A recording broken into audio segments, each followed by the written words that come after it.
Muito boa noite a todos os nossos amigos e telespectadores que acompanham a nossa rede ConnectV em diversas partes do mundo.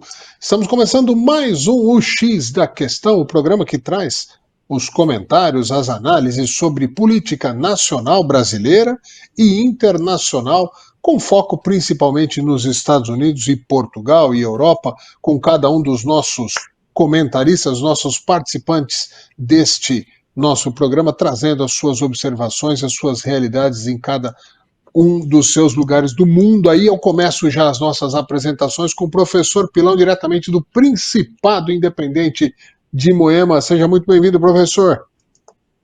Muito obrigado, Eudes. Um prazer falar aqui do Principado, né? Com um sol bonito, um sol para cada um, mas não está muito quente ainda, mas vai esquentar, deve chegar a 30 graus hoje, segundo a meteorologia. Rapaz. E temos assuntos, bastante. E temos assuntos quentes aí para discutir também. Bom dia, meu amigo PH, Silvio, Renato e também o Jefferson, que está na nossa retaguarda do programa aí. E um bom dia também, quer dizer, bom dia para quem estiver assistindo de dia, porque não tem horário para internet, não é isso, meu amigo Silvio? É isso mesmo. Passando então a palavra agora para o nosso PH Araújo, que está lá em Washington, D.C., trazendo sempre informação qualificada lá dos Estados Unidos. Seja muito bem-vindo, PH. Bom dia, Eudes. Boa tarde para quem está assistindo à tarde, boa noite para quem também está assistindo à noite. E a saudação especial para todos os amigos aqui da bancada, professor Pilão, Renatão, Brauná, com a sua voz indescritível, né? Sejam todos bem-vindos. Muito bem. Renato Ferreira, eu imagino que... Deixa eu ver se eu acerto. Diretamente daquele bairro chique ali do São Francisco, divisa entre Osasco e São Paulo. Seja muito bem-vindo, Renatão. Muito obrigado, meu caro Eudes. Prazer mais uma vez estar aqui, realmente diretamente da Vila São Francisco, divisa praticamente de São Paulo, né, com a nossa querida Osasco, para mais uma vez aqui fazer um X da questão, comentando, né, os diversos assuntos políticos que pautam aí esse dia, essa semana no Brasil e no mundo. Prazer estar com você, Eudes, professor Pilão, o Paulo Henrique lá dos Estados Unidos e também o nosso amigo Silvio Brauná dos Estados Unidos. Muito bem, e para finalizar aqui nosso elenco de hoje, nossa escalação, Silvio Brauná, diretamente de Milford, Massachusetts. Para quem não sabe, isso é uma informação importante, a cidade conhecida, né? Todo mundo sabe de Boston. Boston está dentro da grande Milford, não é isso? É a pura verdade, é a mesma relação aí da Mar-a-Lago do Renatão, entendeu? Que fica aí na divisa de Osasco. E São Paulo faz parte da grande Osasco, entendeu? E aqui é a mesma coisa, Boston fica nas cercanias da grande Milford, uma temperatura agradável, 8 graus positivo, que é muito bom, uma sexta-feira de bastante sol, o que é mais interessante ainda, e fim do Spring Break. Galerinha agora da escola e dos trabalhos públicos voltam à tona nessa próxima segunda-feira. Bom demais estar aqui junto com vocês, com todos os amigos do X da Questão. Muito bem, eu aqui diretamente de Faro, Algarve, em Portugal, fazendo parte desse timaço de comentaristas aqui. E começando os nossos assuntos, temos 4 temas hoje, vamos tentar conseguir falar dos 4, né? A gente sempre faz esse esforço, agradecendo também a nossa produção, aí o Jefferson, que representa essa equipe maravilhosa que fica no Brasil, nos bastidores do nosso X da Questão. Primeiro tema, Trump anuncia cessar-fogo, uma extensão do cessar-fogo entre Israel e Líbano.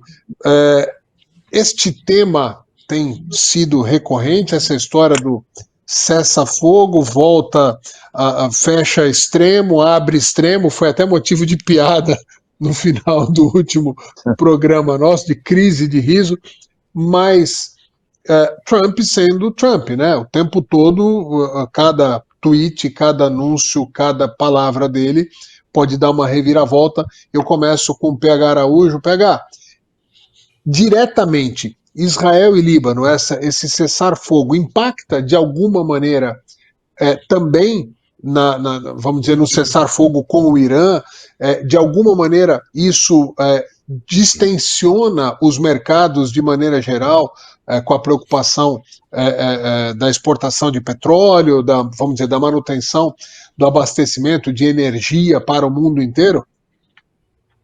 Olha, Eudes, sim e não. A resposta talvez a melhor seria deveria, mas não está sendo, tá? Porque é bem complicado. Como tudo no Oriente Médio é complicado, né? Essa questão também é. De fato, tudo o que foi acordado para um cessar-fogo entre os Estados Unidos e o Irã não está sendo cumprido por nenhuma das partes. O que não está acontecendo, de fato, é só chover bomba, tá? E isso não está acontecendo, mas a situação se agravou bastante, inclusive, nas últimas 48 horas, com o Irã sequestrando navios, tá? Inclusive, tem marinheiros de duas nações que estão reclamando abertamente sobre isso. Croácia e Montenegro estão ali com cidadãos presos, tá? Que são marinheiros pelo regime iraniano. No meio de tudo isso, nós temos a informação de hoje, agora há pouco, de que a comitiva iraniana está a caminho de Islamabad, no Paquistão, para mais uma rodada de negociações. Bom, agora tratando sobre o Líbano e Israel diretamente. O cessar-fogo acordado de uma semana, ele tinha data para acabar justamente ontem, e o Líbano tentava estender ele por mais 30 dias, por mais um mês. Eu até comentei na semana passada que era um acordo histórico, né, entre as partes, isso porque as relações diplomáticas entre Israel e o Líbano foram cortadas desde 1983, 43 anos sem relações diplomáticas. E isso foi importante, essa reaproximação, só que nós tínhamos uma expectativa que o Joseph Aoun, presidente do Líbano, e o primeiro-ministro Benjamin Netanyahu se reunissem essa semana. Isso não aconteceu, o que acabou esfriando essa reaproximação. Porém, nós tivemos nessa declaração do presidente Donald Trump de ontem algo que foi interessante, meus caros. Por quê? Ele deu ali algumas pistas do que está acontecendo nos bastidores. Primeiro que a reunião foi dentro do salão oval da Casa Branca, entre o embaixador dos Estados Unidos no Líbano, o embaixador americano em Israel, o embaixador de Israel nos Estados Unidos e o embaixador do Líbano nos Estados Unidos, o presidente Trump, o vice-presidente J.D. Vance e o secretário de Estado Marco Rubio, que estava liderando a reunião. Então, sim, ele colocou ali na mensagem o seguinte, que eles estenderam esse cessar-fogo por 3 semanas, e mais do que isso, aqui para finalizar, que os Estados Unidos iriam auxiliar o governo libanês no combate ao Hezbollah. O que isso demonstra? Que um dos grandes empecilhos é que o governo libanês talvez não esteja confortável em contar com apoio militar israelense dentro do seu território, mas os Estados Unidos poderão dar essa garantia no futuro, senhores. Deixa eu matar uma curiosidade com o PH a respeito do Líbano, o governo do Líbano e o Hezbollah. O quanto de verdade tem nesse negócio da separação dessas duas forças? O próprio governo com o exército libanês junto ou separado do Hezbollah. O quanto de verdade há nesse quesito, PH, pelo seu entendimento ali de Middle East?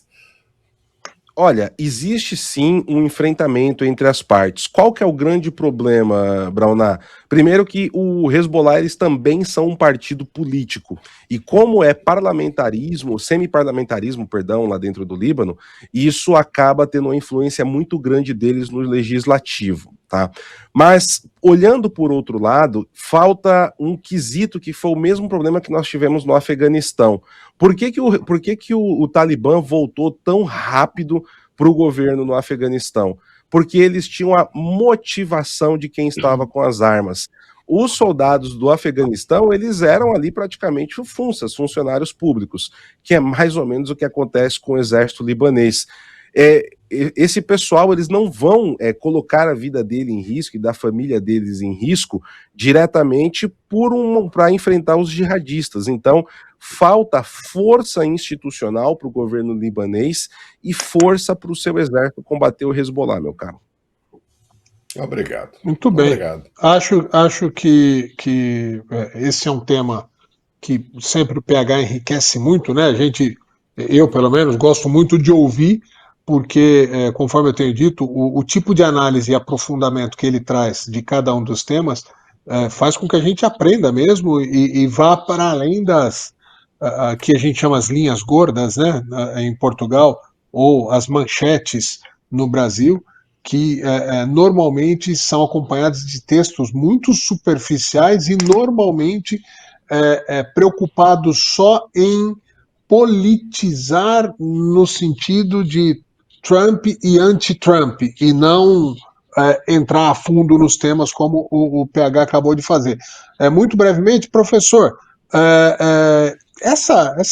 esse Oriente Médio, né, que mexe tanto com a economia e a política do mundo, tem esses entraves que o PH acabou de trazer, que muitas vezes não é uma questão governamental, são grupos que são político e militares que estão infiltrados no sentido, eles vivem naquele país e que muitas vezes são os reais causadores dos conflitos ou daqueles que dificultam que os conflitos sejam cessados e sanados a longo prazo. Você acha que é cultural? Isso tem solução a longo prazo ou a gente vai continuar debatendo Oriente Médio pelos próximos 100 anos?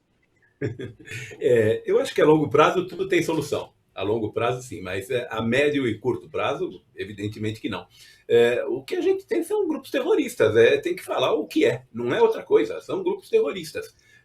Tanto o Hamas como o Hezbollah, enfim. Se você vai para pensar em termos de Líbano, né, evidentemente que o Líbano não tem como combater. E o motivo é muito simples, quem banca os grupos terroristas lá no Líbano é o Irã. E o Irã tem muito dinheiro e tem muito armamento.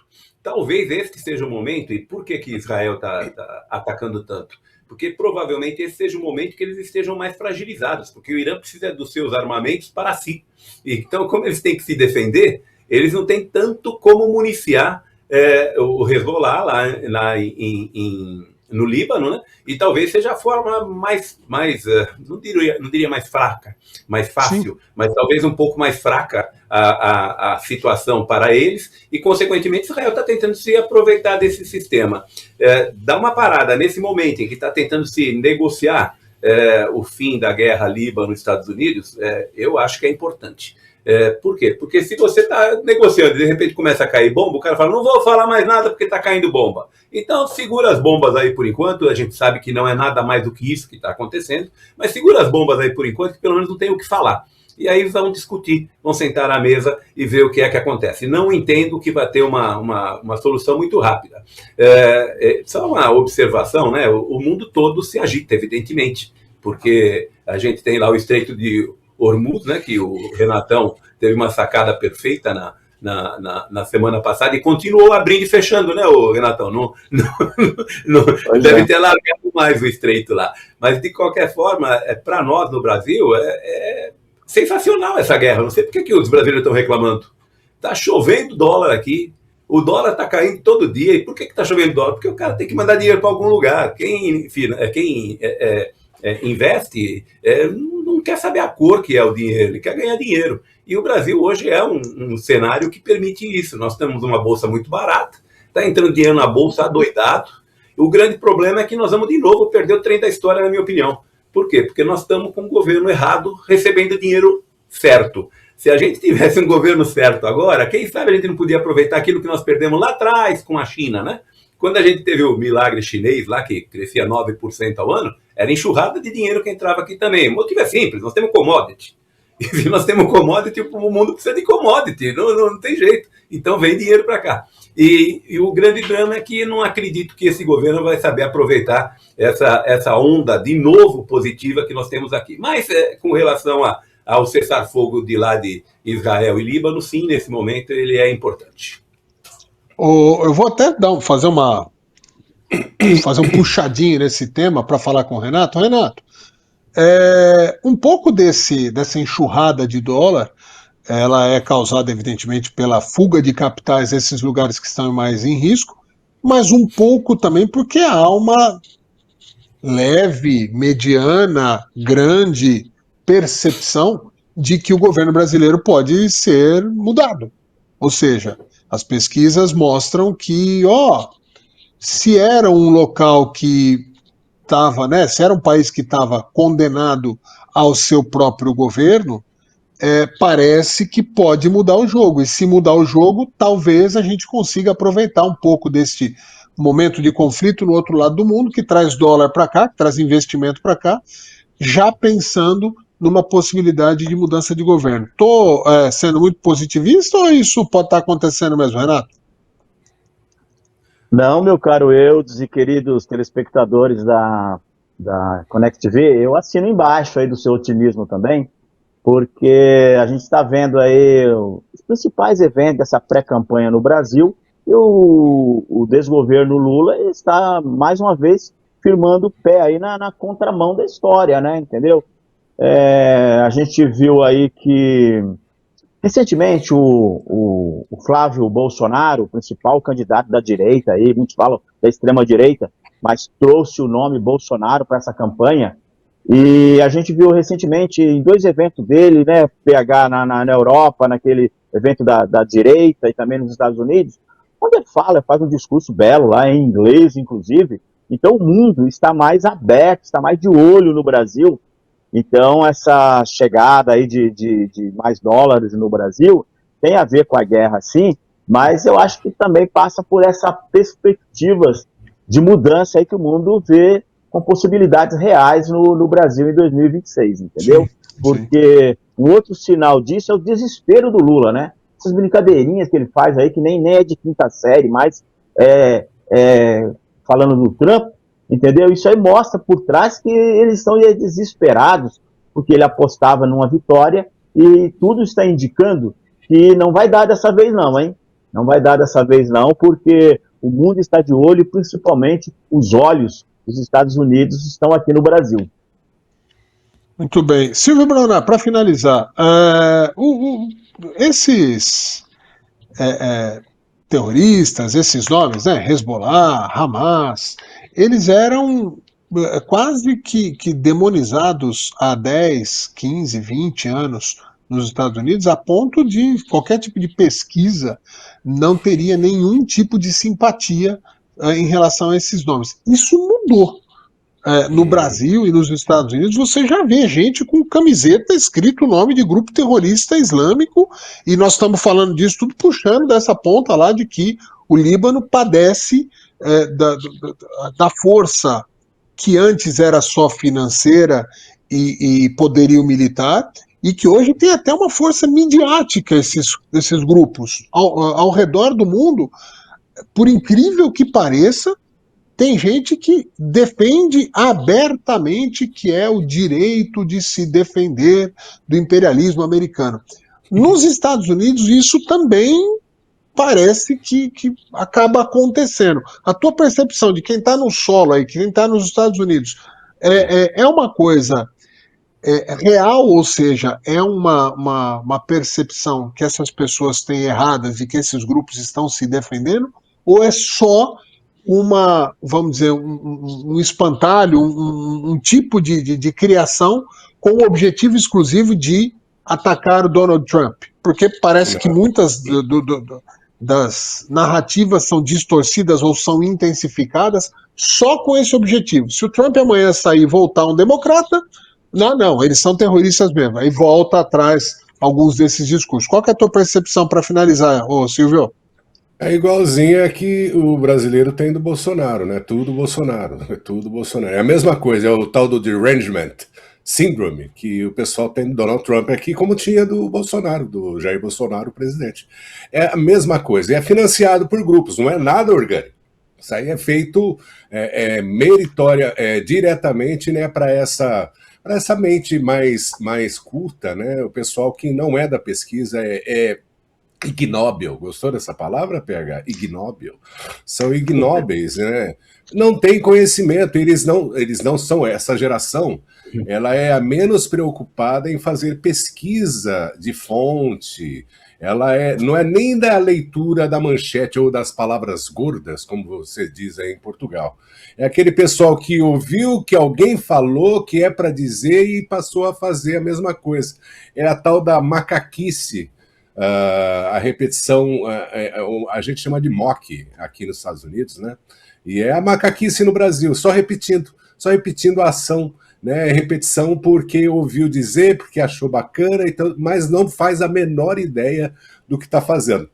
E graças a Deus, essa geração aqui nos Estados Unidos, apesar de ter ainda, porque é o Donald Trump, né, ela tem diminuído bastante, porque isso se intensificou muito na era Biden, né, que o Trump chama de autopen, né, a caneta automática, né, e era mais visível esse pessoal aí da coloração dos cabelos, né, azul, rosa, pink, essas coisas, e hoje a gente observa bem menos, e uma coisa que é muito interessante que eu vejo no dia a dia aqui, é que a educação e a gentileza estão retornando, o que era uma coisa normal antes dessa tal ideologia, né, disfarçada aí de progressismo e tudo mais. É uma ideologia que foi implantada já desde a época do Barack Obama e que agora a gente está conseguindo ver um final, graças a Deus, que isso tenha acontecido, porque a população estava realmente numa condição, principalmente a população jovem, muito perdida, e por isso que faz essas coisas absurdas que a gente vê no dia a dia aí, coisas estúpidas que nossa mãe e o nosso pai antigamente recriminaria com umas boas cintadas ao final do dia. Muito bem. Nós vamos passar para o próximo tema, lembrando que a gente tem mais 3 temas, vamos tentar agilizar todas as análises aí, apesar que são temas que dá vontade de fazer um programa inteiro só em cima de cada um deles, mas o Brasil, os 3 próximos temas são referentes exclusivamente ao Brasil, e o Brasil não é para amadores, nem muito menos para quem tem só 1 hora de programa, mas vamos tentar. Correios triplicam o prejuízo e o rombo só para este ano já é de 8,5 bilhões de reais. A pergunta que fica, eu inicio com o Renato Ferreira. Renatão, será que tem que desenhar para quem quer que seja, que assim, as estatais sempre deram muito prejuízo, vinham dando bilhões de prejuízo. Aí entra um sujeito que é o mal, é o cara que quer instalar uma ditadura no país, é o misógino, fascista, tudo quanto é ista, tal, não sei o quê, e por milagre passa a dar lucro. E aí, quando esse mal é tirado do governo e volta o governo do amor, volta a dar. E não é prejuízo o recorrente, são prejuízos históricos cada vez maiores. Quem paga por tudo isso, e acho que tem muita gente que esquece, somos todos nós, otários, pagadores de impostos, todos nós.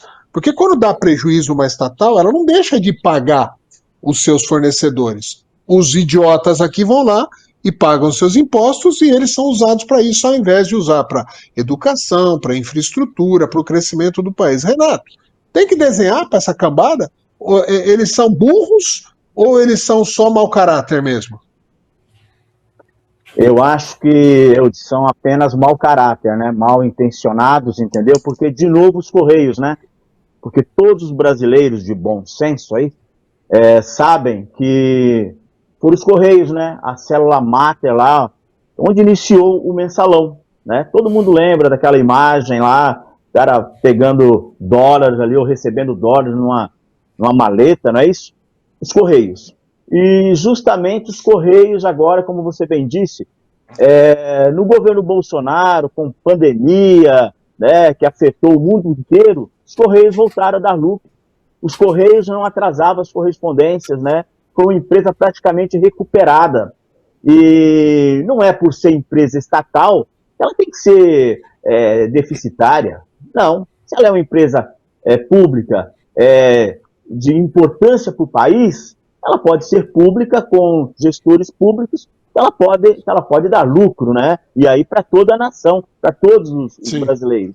Eu lembro também de uma outra frase do Bolsonaro, logo que ele entrou, e logicamente os anti-bolsonaristas não aceitam, mas ele disse o seguinte, se não roubar, vai sobrar dinheiro, entendeu? É evitar o roubo, a corrupção, né? Os rombos, vai sobrar dinheiro. E aí, de novo, os Correios. É por isso que o Lula e o seu grupo político, os seus comparsas, eles só falam contra a privatização. Mas até de brincadeira, a gente lembra que eles foram contra também a privatização das telecomunicações. Né? Se tivesse o PT aí, talvez a gente estaria aqui hoje debaixo do orelhão, né? Tentando fazer o X da questão, entendeu? De tanto atraso, mas eles não pensam no atraso, eles pensam no meio de roubar dinheiro, entendeu? Então, numa estatal como os Correios, eles acabaram com os Correios lá atrás, e eu falo até com tristeza, porque eu fui funcionário dos Correios.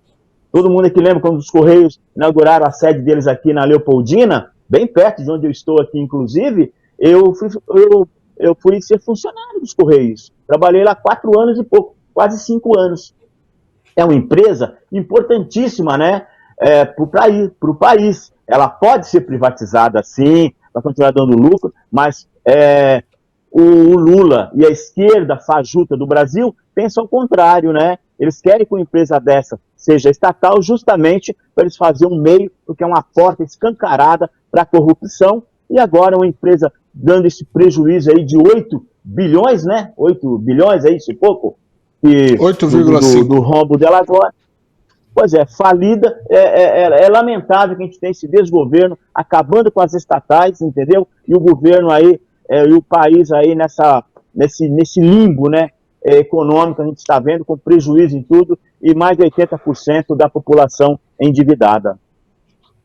Professor Pilão, eu não fiz um estudo aprofundado, mas eu não me lembro de nenhum tipo de monopólio na história da humanidade que desse prejuízo.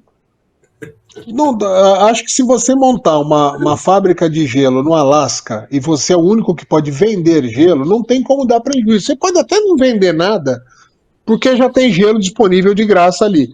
Mas prejuízo, se você tem um monopólio, e no caso do Brasil, um país grande que necessita de um sistema de ligação, de entrega de produtos, de documentação, de tudo, todos os serviços que os Correios garantem ao país, quer dizer, a conta não fecha de jeito nenhum. Como é muita incompetência ou é muita roubalheira, ou as duas coisas juntas. Como é que pode? É de rir ou é de chorar, hein, professor? É de chorar, mas é só rindo para não chorar. E são as duas coisas juntas, não tem jeito. Se você verificar o Bolsonaro, que você estava falando ainda há pouco, que dava lucro, né? Ele, no final de 2021, que foi o último balanço dos Correios sobre a batuta dele, ele deixou os Correios com 3,7 bilhões de lucro. 3,7 bilhões de lucro. Preparadinho para fazer o quê? Para fazer a venda, né? Para privatizar. Então, o capital chegaria lá e assumiria o Correio e não estaria dando prejuízo hoje. Estaria dando lucro. E o Brasil continuaria ganhando dinheiro. Por quê? Porque na hora de fazer a privatização, seguramente uma fatia seria resguardada ao Estado.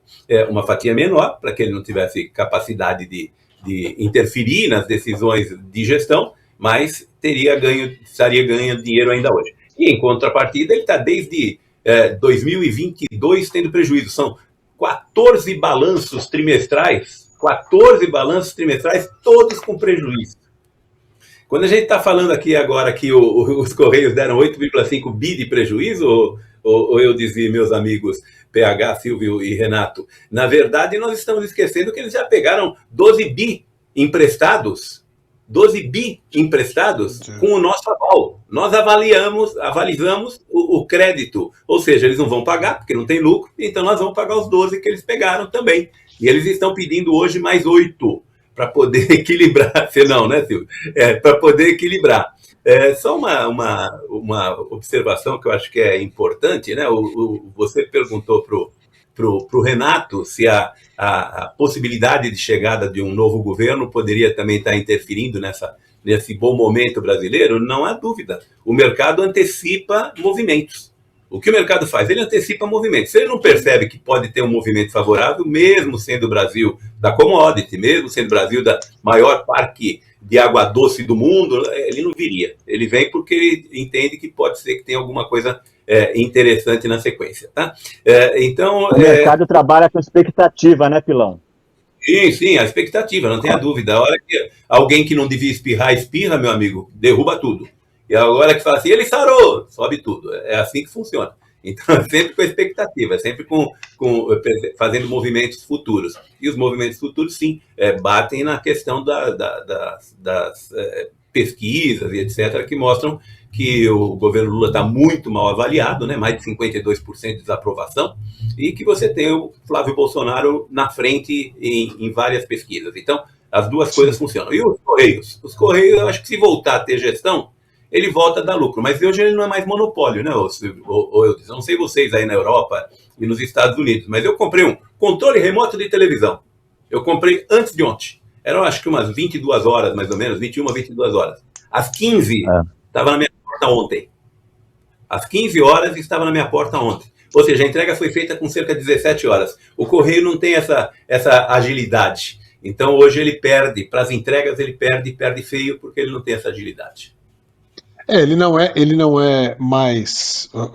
Na verdade, ele continua sendo monopólio porque ele é o único que vende esse serviço, ou praticamente isso. As grandes empresas é que viram que não dá para confiar nessa empresa e nós não podemos parar de vender. E eles criaram estruturas próprias de entrega, Mercado Livre, etc. Tal, e assim vai muitos outros. Muito bem, PH. Eu sei que o teu foco, o teu estudo, o teu aprofundamento sempre é muito mais no que é internacional, mas sei também que você acompanha e o que te levou a ser um estudioso da política tá um pouco essa indignação de ver um país como o nosso, como o Brasil, o tempo todo refém. E aí eu não quero nem falar de direita, de esquerda, de canalice política, que pode vir da direita, pode vir da esquerda, independente de qualquer coisa, mas que leva o Brasil a ficar repetindo esse tipo de notícia. Dá para... você consegue explicar para um americano, por exemplo, que, olha, nós temos lá uma empresa de correios que faz as entregas e que trabalha como uma espécie de monopólio, e essa empresa dá prejuízo e quem paga é o povo. O americano estaria disposto a pagar esse tipo de coisa? Por exemplo, o governo americano dar prejuízo em alguma coisa e os americanos felizes da vida pagariam por esses rombos como nós pagamos no Brasil?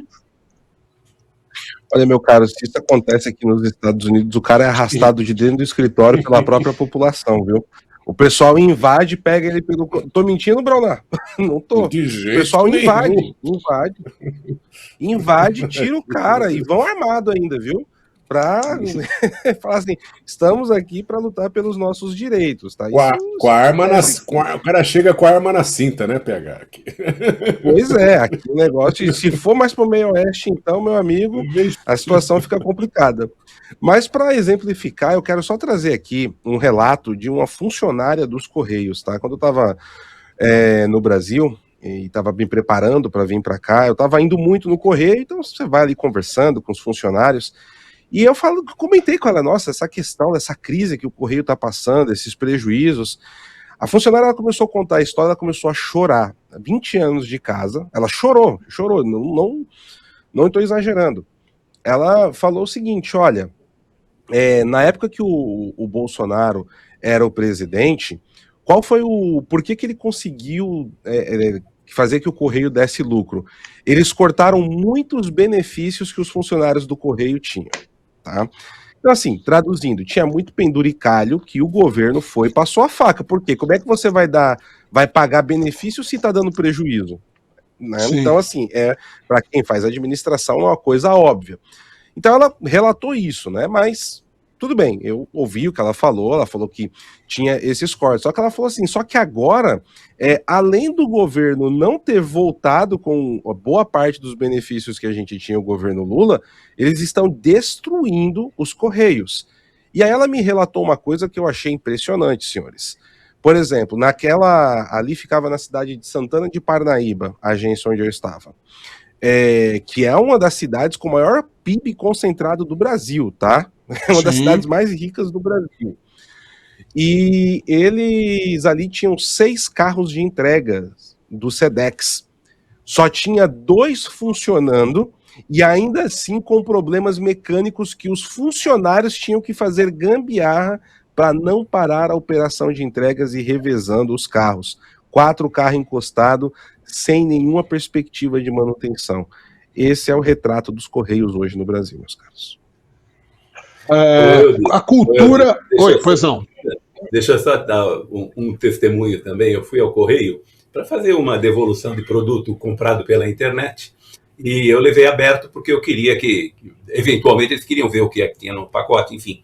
Aí chegou lá e falou assim, nós não temos durex para fechar o teu pacote. Mas se o senhor quiser, pode ir aqui do lado, que aí do lado tem. E me cobraram R$2 pelo durex para eu fechar um pacote. Eu paguei R$2 pelo durex, porque não tem durex no Correio. Business. E aí, passando para o Silvio, para a gente finalizar esse tema rapidamente e já passar para os outros 2. Silvio, as estatais brasileiras, elas estão enterradas até o pescoço da cultura da corrupção. A corrupção começa lá em cima, com o principal gestor, mas ela vai descendo, e não o caso deste que o PH citou, de Santana de Parnaíba, não é uma acusação, até porque eu não conheço a história, mas a gente sabe que a coisa se espalha de uma maneira que não seria surpresa, por exemplo, que o durex que faltou nesta agência, na verdade ele foi roubado por parte da equipe, e a outra parte que não roubou fechou um esqueminha com o cara que ganha R$1 por cada... É a pura verdade. Então é a cultura da corrupção que vem de cima a baixo. O carro que está quebrado lá, na verdade, eles roubaram, sabe aquele esquema do Tropa de Elite? Não, trocaram o motor desse carro, ou seja, essa cultura da corrupção que se instalou, mais uma vez, não generalizando, não são todos, mas a cultura está lá. Tem como ser corrigida? Isso não virou cultural do serviço público brasileiro, infelizmente, e aí é um trabalho muito mais difícil? Eu vou dizer para você que a coisa é mais profunda do que isso, hein? Não é só do funcionalismo público, não. Isso é o reflexo da sociedade mesmo. É aquela sociedade que dá um jeitinho. Tá? Eu diria até, e aí muita gente vai se sentir ofendida, mas esse é um sentimento que eu tenho já de longa data, né? Do caráter fraco da sociedade brasileira, entendeu? E um dos motivos para que muita gente, como eu, PH, você mesmo, a gente se evadiu do país foi justamente por não conseguir mais suportar esse tipo de coisa. Né? Porque você sempre precisa dar um agradinho, você sempre precisa dar um sorrisinho, você sempre precisa dar uma moedinha, você entendeu? Para continuar sobrevivendo. Eu lá em 2010, eu fiz a inscrição para ter uma lojinha ali nas Perdizes do Correio, né, para entrega de package, ou de pacotes, não de cartas, só de fazer o que a UPS, aí no Brasil a FedEx faziam, entendeu? Sim. Aí eu fiz a inscrição, e o monte não era muito, era R$25 mil para ter a estrutura montada, bonitinha. Na época eu tinha esse dinheiro, né? E aí eu fiz a inscrição, estou esperando até hoje a resposta, você entendeu? Para poder abrir o negócio. Porque você não faz parte, se eu tivesse um esqueminha, alguém que eu conhecesse, que eu pudesse molhar a mão, aí eu teria o esquema, porque esse esqueminha iria participar com uma coisa aí de 10%, 20%, todo mês, você entendeu? Então, é dentro disso que eu falo que é muito difícil para a sociedade brasileira, aquela honesta mesmo, se sobressair dentro de um mundo que é totalmente corrupto. Né? E essa é a razão para o gigante não acordar, ele continuar eternamente adormecido. dentro disso que você falou, só, né? Eu vou contar o milagre, não vou contar o santo. Ah, coincidência ou não, um vereador de uma cidade aí da região oeste da Grande São Paulo, que hoje não é mais proprietário de um grande supermercado, mas já foi, ele conseguiu levar uma lojinha do Correio para onde ele quis. Com certeza, porque o formulário dele estava melhor preenchido do que o seu, né, Silvio? Não tem nada a ver com o esquema. Vamos lá. É a caligrafia que vamos é boa. Lá. A letra dele era mais bonitinha do que a sua. Vamos lá, ó, nós temos 2 temas para falar em 15 minutos no pique. PEC 6x1 avança e provavelmente deve ser votada e provavelmente teremos essa lei da PEC do 6x1 cair e poder só trabalhar o 5x2. Isso vai representar, na prática, que de 44 horas semanais caia para 40 horas semanais e que isso representa 10% a mais de despesa para o empresário. 2 temas. Primeiro, a produtividade brasileira é ridícula. Se você comparar o nível de produtividade das empresas brasileiras com empresas da América Latina, não estou falando de comparar com Japão, com Suécia, com Noruega, não. Se você comparar com Chile, com Argentina, com México, a gente apanha desses caras, já é uma vergonha. E, complementarmente, é uma ilusão achar que esse custo a mais de 10% vai ficar nas costas do empresário. O empresário simplesmente vai repassar isso para o custo operacional da empresa. Quem vai pagar isso é a população. PEC 6 do 6x1 é ilusão? É ilusão ou é uma manipulação eleitoral momentânea que o governo está tentando fazer para tentar tirar o pé do lodo? Vou começar com o Silvio Braunar. Eu sei lá. No pique. E no pique. Eu prefiro não, como acabei de falar para você. Meu, a gente tem um problema que é a tal da Lei Vargas, de 1900 e quanto? Me ajuda aí, gente. 1938, Fátima, inspirada na Carta del Lavoro do Mussolini. Meu Deus, isso é o grande atraso, você entendeu? Da sociedade brasileira como um todo, da parte do progresso trabalhista, essas coisas todas. Até hoje a gente tem esse tipo de coisa. E aí me vem essa proposta de 6. Obviamente que isso tem tudo para não dar certo. Será que, capite, ninguém enxerga esse tipo de coisa? Meu, o empresário ele já paga para ter funcionário. Por que essa nação onde eu estou aqui, ela é desse jeito?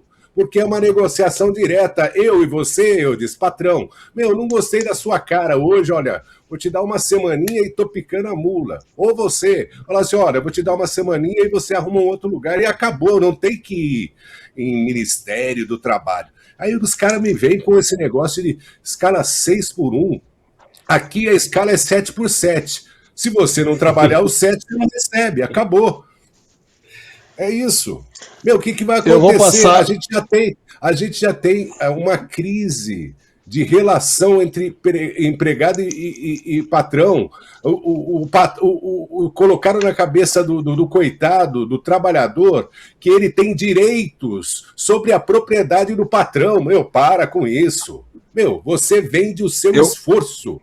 Você entendeu? É só isso. Você vende o seu labor. É só isso. Eu preciso passar para o PH. Vai, segue, que eu fico revoltado com essas coisas. O pessoal ainda discute esse tipo se acalma. Eu preciso passar para o PH perguntando o seguinte, fazendo um breve comentário. Tem um podcast que é famoso aqui no Brasil, não me lembro o nome agora, e que tem um chinês, um africano e um cara que acho que é dos Estados Unidos, eu não sei exatamente, e aí o chinês estava morrendo de rir falando desse tema, ele falando assim, ó, o chinês está adorando que no Brasil vai ter mais dificuldade para trabalhar. Olha, os chineses agradecem que o brasileiro só quer trabalhar 5 dias por semana, 7 horas por dia, tal, porque lá na China vai sobrar trabalho, vai sobrar geração de grana. O que não é produzido aqui por algum motivo, vai ser produzido lá e o povo chinês agradece. É isso mesmo? E eu falo de um dos países que tem uma produtividade muito boa, que é os Estados Unidos, né? Levando esse discurso, essa conversa aí para os Estados Unidos. Fala um pouquinho para mim, PH, a produtividade do brasileiro é um contraponto que pesa ainda mais contra essa escala 6x1 que deve cair? 100%, meu caro. E olha só, essa é a famosa venda de ilusão, né? Eu vou pegar aqui da onde o Brauná parou para complementar com mais algumas coisas, porque o Brasil, ele, além de ser um país improdutivo, é um povo preguiçoso, a gente tem que falar a verdade, o brasileiro ele se tornou, essas novas gerações, preguiçosa, ela quer todos os direitos, não trabalha. Eu sou de uma época que você fazia hora extra para manter o seu emprego, mostrar produtividade, sabe? E isso nunca me prejudicou, isso só fez eu crescer na vida, né? Então, olha só, o que nós temos? É óbvio que você ter o sábado e o domingo é maravilhoso, é perfeito, só que o mundo, ele passa por um momento que você tem que ter competitividade. E o mercado brasileiro, ele é muito fraco na produtividade, como você apontou. Só que a gente tem um outro problema que eu quero chamar aqui a atenção. O Brasil é um dos países do mundo que mais tem feriado. E se tem uma coisa que eu odeio na minha vida é feriado, e brasileiro adora feriado. E olha só, o patrão paga todos os feriados. E mais, eu vou dar aqui só 2 exemplos. Eu tenho um grande amigo que é dono de uma faculdade e está fechando a faculdade, tá? Porque ele não aguenta mais o Ministério do Trabalho brasileiro. Ele literalmente está fechando. E sabe por quê? Por exemplo, 2 exemplos. No mês passado, ele teve que pagar R$10 mil de hora extra adicional para os professores dele, no total. Por quê? Porque eles tiveram que ir participar de uma palestra sobre assédio no trabalho, promovida pelo Ministério da Educação, e ele tinha que pagar a hora extra dos professores para assistir a palestra para aprenderem como processar a faculdade. Tá? Outro exemplo, todo funcionário dele agora tem pelo menos uma vez por ano um dia de folga por lei, pago por ele, para ir fazer exame de sífilis. Sim, o cara toca, né? Toda a putaria, desculpa aqui, e o patrão tem que pagar a vida obscena do funcionário. Esse é o Brasil, senhores. Você vai esperar o quê de um país assim? O Brasil, ele tá assim, nadando a braços largos para engolir tudo de sujeira que tem no Tietê. Complicado. Vou passar a palavra para o professor Pilão. Professor, a gente falou aqui de produtividade, a gente falou do 6x1, e assim, ninguém vai ser contra. Eu adoraria que falasse assim, olha, o perfeito seria 4x3. Seria. Mas vamos fazer o seguinte, vamos trabalhar 12 horas esses 4? Vamos todo mundo trabalhar 12 horas lá no chão da fábrica, seja lá onde for. Algumas profissões não dá, mas quem depende de produtividade intensifica, trabalha mais, e aí fica 3 dias em casa. Não, mas não querem isso.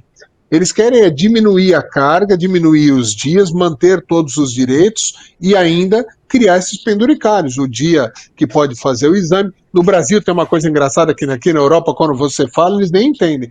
Quando o feriado cai na terça aqui, o feriado é na terça, segunda todo mundo trabalha. Não tem emenda, né? O brasileiro adora, se inventaram emendar o feriado. Não, o feriado... Eu cheguei a ver feriado emendando, e eu estou falando de serviço público. O feriado é na quarta e emendar a segunda e a terça. No Brasil, isso. Então, nós somos o eterno país do futuro ou da piada pronta, Pilão? Meu amigo, essa coisa não é brincadeira, não. Só para um dado, isso é dado da pesquisa, saiu faz pouco tempo, talvez um mês, se tanto. O Brasil hoje é o 18º país dentre os 24 emergentes que foram pesquisados sobre produtividade. 18º no meio de 24. Ou seja, não está muito bem, né? Se nós pegarmos aí, tem uma outra questão também, Eudes. Na fábrica, por exemplo, como você fala, raramente se trabalha de sábado. Por quê? Porque já se faz isso. Ao invés de trabalhar 8 horas por dia, se trabalha 8 horas e 39 minutos, sei lá, 49 minutos, que é exatamente para não ter que trabalhar no sábado. Então, ou seja, isso já é feito. Se você pegar a carga média horária de trabalho do brasileiro hoje, média do Brasil, como um todo, dá 40,1 horas. Essa é a média de trabalho brasileiro por semana. No mundo, a média é 42,7.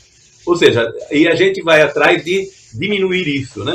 Aí a gente fala assim, mas é bom o 6 por 1? Claro que é bom. O 5 por 2? Claro que é bom. Não 5 por 2. Né? 5 por 2, não tenha dúvida, é muito bom. Descansar o sábado e o domingo é outra conversa, a gente realmente tem uma vida muito melhor em termos de satisfação para passeio, etc, etc, etc. Mas a gente não pode esquecer que isso se reflete em tudo. É muito simples. Se você pegar nos últimos 40 anos, o salário do brasileiro, o salário médio do brasileiro cresceu 39%. 39% cresceu o salário médio do brasileiro nos últimos 40 anos. Você pega o salário da China, cresceu 183%. 183%. A China, tá? Que tem escravo. A China que tem escravo. Salário médio do chinês, 183%. Nessa mesma pesquisa aí que eu comentei, acho que faz um mês mais ou menos que saiu. Se você pegar o do Chile, por exemplo, 175%. Do Chile não, da Índia, 175%. Do Vietnã, 125%.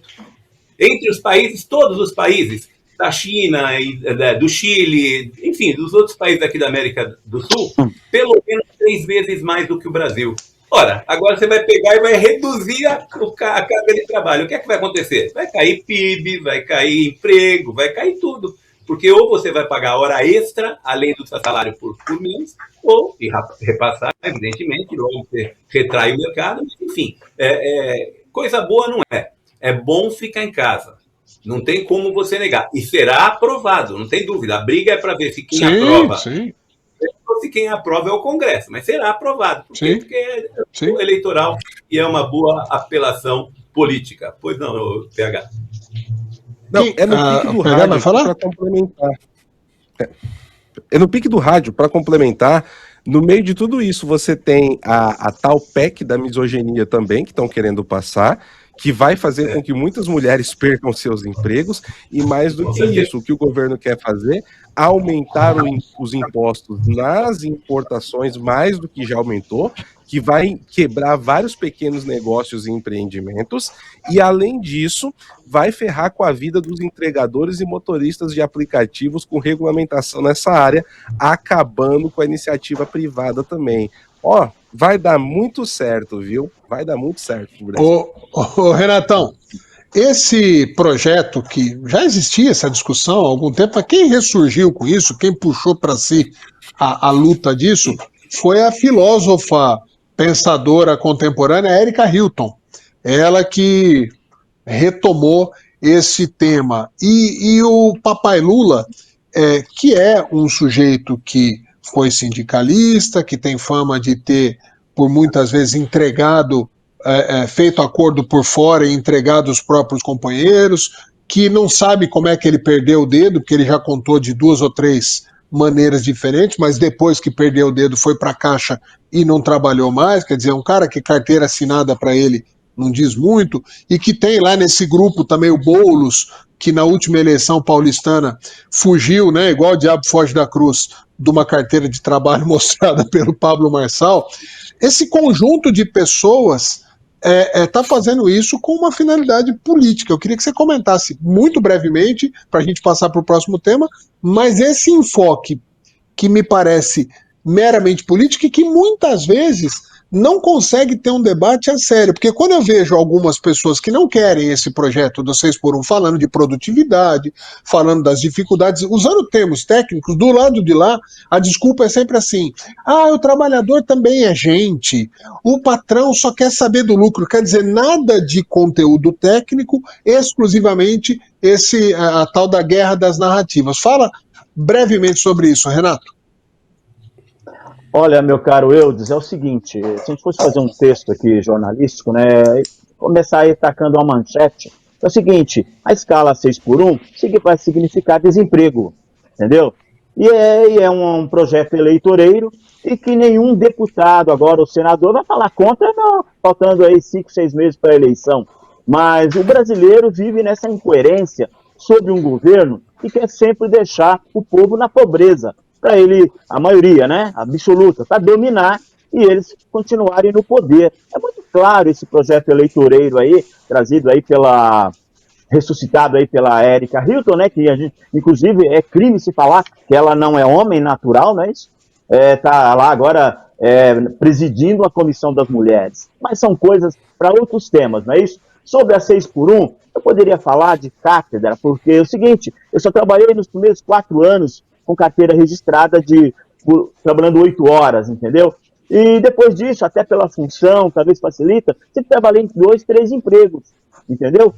Agora, o Brasil é incoerente, porque eles querem, esses gestores públicos, né, populistas, querem trazer modernidade em termos de emprego, como se fosse um país moderno e super adiantado. Nós com certeza somos um país com a mão de obra mais desqualificada do mundo, tá entendendo? Vai competir com outros funcionários que vierem de fora, entendeu? Porque, tudo bem, eles querem agora que o brasileiro trabalhe o menos possível, mas com as regalias de uma CLT do Vargas. Então é uma incoerência tremenda, entendeu? É um povo pobre, vai trabalhar, tudo bem, vai trabalhar agora 40 horas, ótimo, tudo bem, mas ele vai ter que pensar na comida dele, né? Na roupa, no remédio, na saúde, e tudo isso sucateado por esse governo que quer sempre manter o povo na pobreza, uma venezuelação do Brasil, não é isso? Tornar o Brasil como uma grande Venezuela do Maduro e do Chávez, entendeu? Porque eles dominando, eles continuam no poder, que é fácil dominar um povo faminto, entendeu? Não vou trabalhar agora, a 6x1 é uma escravidão, tudo bem. Só que, como já foi falado aqui, e muito bem analisado, isso aí não vai cair só do bolso do empresário. Já tem um custo altíssimo no Brasil, com juros altíssimos, entendeu? Um custo Brasil social muito alto, entendeu? Então, de cara, talvez, não vai haver aquele desemprego imediatamente à aprovação. Mas, sem dúvida, com 6 meses, 1 ano, vai haver muito desemprego, porque o empresário que dá hoje aí, gera emprego e é criticado por esse mesmo governo, tá entendendo? Então, o empresário, quem dá emprego que domina um país. E eles são contra, eles querem o fim da 6x1, mas também dando ênfase para MST que invade, entendeu? Então, está tudo errado nesse país da incoerência. 6x1, mas trazendo regalias lá do Vargas ainda. Muito bem, lembrando que aqui, só para finalizar esse tema, eu trabalho na empresa da família, ou nas empresas da família, que a gente já teve videolocadora, já tivemos pizzaria, lanchonete, Academia Panteras, a TV. Eu trabalhei sempre com a própria família desde os meus 13, 14 anos. E trabalhei sempre de segunda a sábado. A vida inteira. Um momento ou outro eu não trabalhei. E eu sou enxergado como o malvadão, um dos malvadões, dos empresários malvadões. Essa é a cultura que se impregna na cabeça dos brasileiros. Para finalizar, e agora nós temos praticamente um tweet cada um. Zema e Gilmar Mendes, a treta do século. Né? Não sei se é do século, porque no Brasil a coisa é muito rápida, mas pelo menos da semana seguramente é. Gilmar Mendes alfineta de um lado, tira sarro do jeito que o Zema fala, ameaça Romeu Zema, fala que ele só governou porque o STF deu pareceres favoráveis para ele no início do governo dele de Minas, e o Zema rebate. O pau tá cantando entre Zema e Gilmar. Eu começo com o PH. Eu tenho uma impressão que o Zema subiu o tom como uma estratégia combinada, uma impressão minha, uma estratégia combinada com o Flávio. Ele bate, ele vai para a linha de frente, ele arregaça, e o Flávio fica com uma imagem de moderado, que é o que se espera para que chegue em mais eleitores, além desses que já estão consolidados. E isso está escalando num nível muito grande. Você acha que isso pode ser estratégia, essa treta do Zema, provocada pelo Zema muitas vezes, e o Gilmar tá caindo? O Gilmar tem aquela cara, ele tem cara de otário, ele tem jeito de otário, ele fala igual otário, e ele tá se comportando como um otário. É isso mesmo? O Zema tá usando e abusando da falta de inteligência de Gilmar Mendes nesse momento político? Olha, eu vou ser bem sincero, eu não sei se é uma estratégia política dos dois, pode ser, também acredito que pode não ser. Porém, o que está acontecendo é o seguinte, se tem uma área onde o Flávio está deixando assim um vácuo, é justamente nessa questão do judiciário. E quando a gente fala de poder não tem vaca, e o Zema está preenchendo isso muito bem.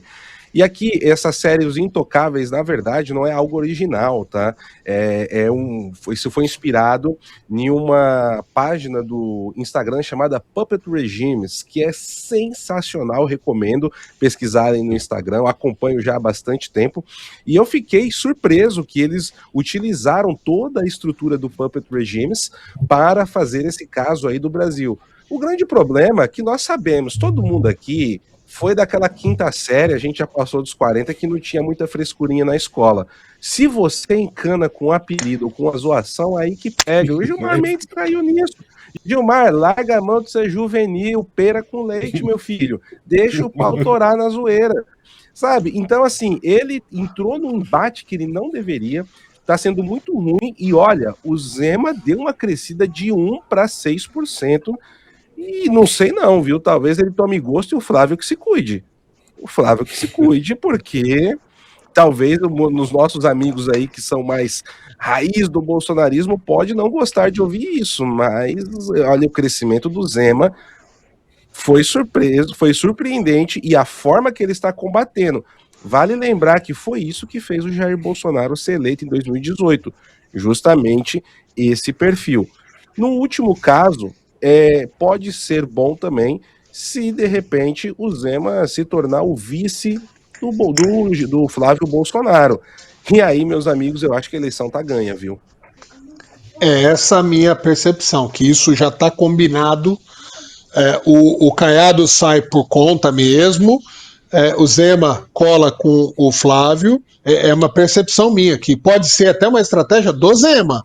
Não que parta do Flávio, mas que o Flávio fala, rapaz, esse cara já tá com 8, deixa eu trazer ele para cá que eu fico com o perfil moderado e ele arrebenta, tal. É a minha impressão. Vou passar pro Renatão. Renatão, eu assisti uma entrevista, eu não vou me lembrar o nome da jornalista, do Jornal da Globo, se você me lembrar agora, porque merece o crédito. Renata Lopré.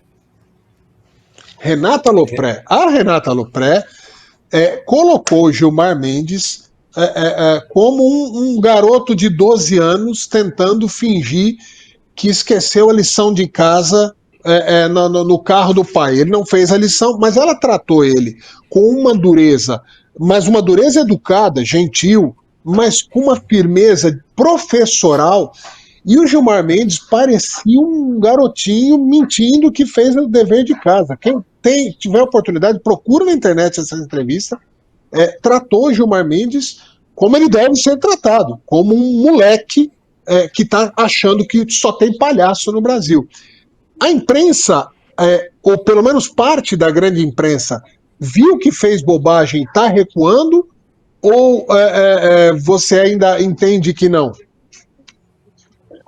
Não, ela está recuando, sim. Eu vi quase essa entrevista toda. Realmente, o Gilmar Mendes, ele só é chamado de decano, porque ele é o mais antigo ali, mas ele não tem saber nenhum, ele é muito inseguro nas afirmações dele. Inclusive, ontem, parece que já soltou aí pediu desculpas, né, pela última a postagem dele, falando sobre a sexualidade até do Zema, e o Zema está crescendo realmente nessa briga aí, e eu estou com o pensamento do seu Eudes, de que ele será o vice do Flávio, sim, entendeu? E a imprensa, ela realmente contribuiu para esse crescimento e para aquele julgamento e para aquele 8 de janeiro que não foi golpe nenhum, entendeu? Não existiu arma, não existiu nada, entendeu? Não existiu comando. Então ela ajudou a crescer isso, e agora ela aos poucos está tentando acabar com esse mal feito, né, da justiça brasileira, do STF, e esses ministros realmente eles estão agora acuados, e o mais acuado realmente é o Gilmar Mendes, que é um ministro, um dos piores ministros de toda a história do STF, ao meu ver, entendeu? Aquele personagem da Praça é Nossa, um político da Praça é Nossa, eu não sei se ele foi inspirado no Gilmar Mendes, mas eles são iguais, são iguais. João Plenário. Silvio Braunar, você que é o mais moderado de nós aqui, Você acha que Gilmar tem que ser só empichado ou ele tem que ir para a cadeia? Você que é mais moderado. Não, primeiro que, para mim, essa aí é um combozinho, né? O Zema vai de batedor, ele é o boxeador da frente, e o Flávio fica ali na garantia. Eu estou junto com você nessa e com o Renatão a respeito disso, que o embate é justamente nesse sentido. E quanto ao Sapão, né? O Sapão, meu amigo, ele merece todos os descréditos. Ele é ignorante, ele é grosseiro, ele tem uma empáfia gigantesca, e ele não merece só cadeia, não. Ele merece uma... Cuidado com o que você vai falar. Ele merece passar vergonha o resto da vida dele. Tá bom. Só isso. Tá bom. Eu acho que esses ministros deste momento terão o resto de suas vidas marcadas pela vergonha. Isso, por exemplo, o Barroso, que ele fugiu do STF, eu duvido que o Barroso consiga, daqui para o resto da vida dele, frequentar ambientes públicos sem ser achincalhado, e muitos deles vão passar por isso. Para finalizar, o professor Pilão, a gente vê um ministro como o Gilmar Mendes, que nas suas falas, nas suas entrevistas, nos seus tweets, ele não é, a impressão que eu tenho é que não é que ele fala como estratégia, ele realmente acredita que eles são uma casta superior, semideuses, tipo Hércules, sabe aquela coisa do Olimpo? Não é Zeus, mas está no meio termo. Ele não pode ser comparado, ele não pode ser criticado. Nessa entrevista tem um momento que ela fala, não está faltando autocensura? Ele faz assim, sim, mas a autocensura é interna, ou seja, vocês calem a boca, se a gente tiver que avaliar alguma coisa, a gente avalia internamente. Eles perderam completamente a noção do ridículo, da sensatez e da legalidade da vida, e podem pagar por isso? Você já me ouviu falar aqui, meu amigo Eudes, algumas vezes que nós temos em 2026 a última chance de arrumar o Brasil. Eu acho que não vai ter outra, tá?